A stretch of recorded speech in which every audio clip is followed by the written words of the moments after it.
Hey guys, it's Nick from Harlor, and I want to talk to you about our very first EP, Letters to an Ex. This is a 6-song EP, and Max and I decided to call this project Letters to an Ex because most of the songs on the EP are telling a story of a broken relationship. And actually, the way that we position them on the EP, it kind of shows a chain of events that lead from a struggle to a relationship actually ending and then kind of getting over it, moving on.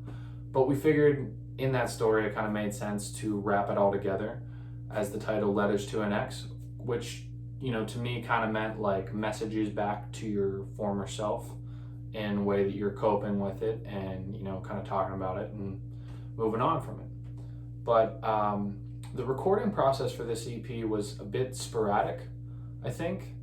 For instance, our first 2 songs that we had finished for the EP were recorded back in college at the University of Dayton where Max and I met.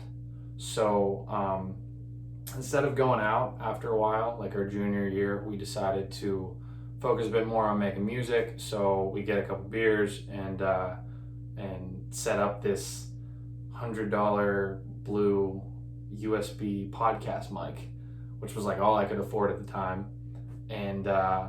And we were making demos all the time, and we landed on Not Ready to Go and As a Dream. And what you hear in the EP actually are the original vocals from that really cheap mic. And but the final mix, Katalyst did a great job with the mix, and it came out sounding great. So we just decided to keep the vocals that we had. But the rest of the songs, Heart Games, Letting You Down, Be Well, and Skeletons were all recorded at our home studio in Morristown, New Jersey, where I was living at the time. And Max and I actually were living together then, so our days kind of consisted of getting up. It was during the pandemic, so there wasn't much else to do but just make music all day. So we get up and kind of do like a 9 to 5 of just putting in as much time as we could, coming up with as many ideas as we could, and of that, these songs came out.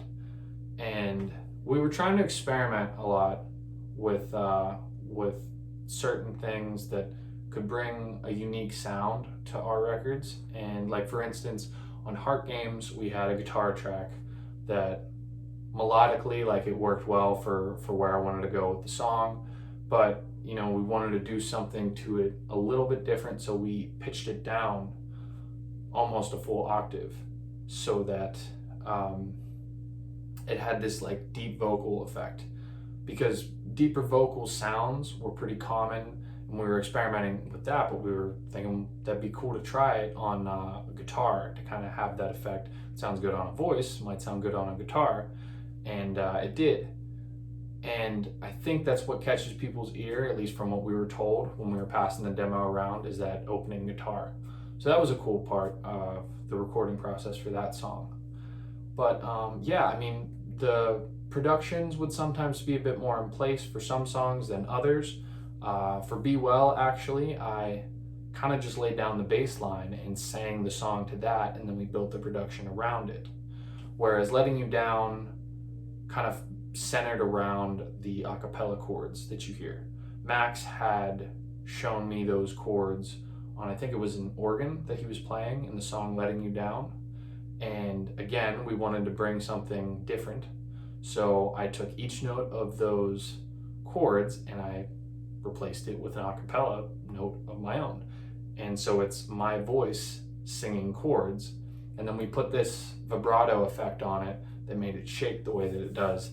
And it sounded like a completely unique synthesizer that no one else has, because no one else has my voice mixed on those chords that way. So it was cool. It made that song a bit more unique. The writing process for these songs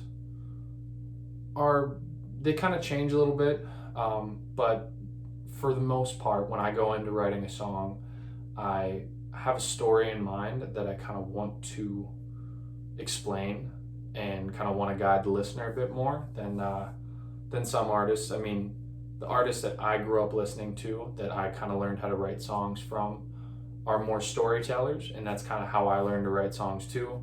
So I think that can be apparent. I try to paint a picture in them. But the writing process would kind of be, I would just start with ideas that I had and I bounce them off Max, and we just try to find the message I wanted to get across in the most emotion evoking way. And from there, we take them to our team Katalyst, which was our production team on this EP. And we kind of bounce them off them and tweak lines that maybe didn't really sit as well. They kind of be like, hey, why don't you try this differently? And then I go back home and try a bunch of different lines, and then we land on ones that I gotten right, and they were like, all right, that's good. And then it kind of helped me grow as a writer throughout that process, having those people around me to push me a little bit further in my writing. So I actually wrote the songs on the EP, all of which except Skeletons. That one we worked on with a producer out in Nashville named Josh Silverberg, and he's a great writer and great producer, and we're really happy that we got to be a part of that song. But then going to who we worked with on this EP, I kind of mentioned them.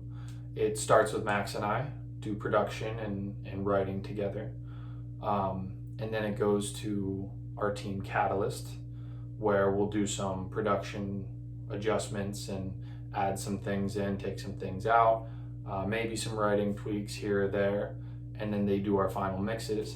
And then on the song Skeletons off this EP, we worked with a producer named Josh Silverberg out of Nashville, and that's everyone on this EP. It came together to sound really great, and everyone really brought a lot to it. So if you haven't yet, go listen to Letters to an X. It's out now everywhere that you can stream music, and stay tuned because we got more coming for you. See ya.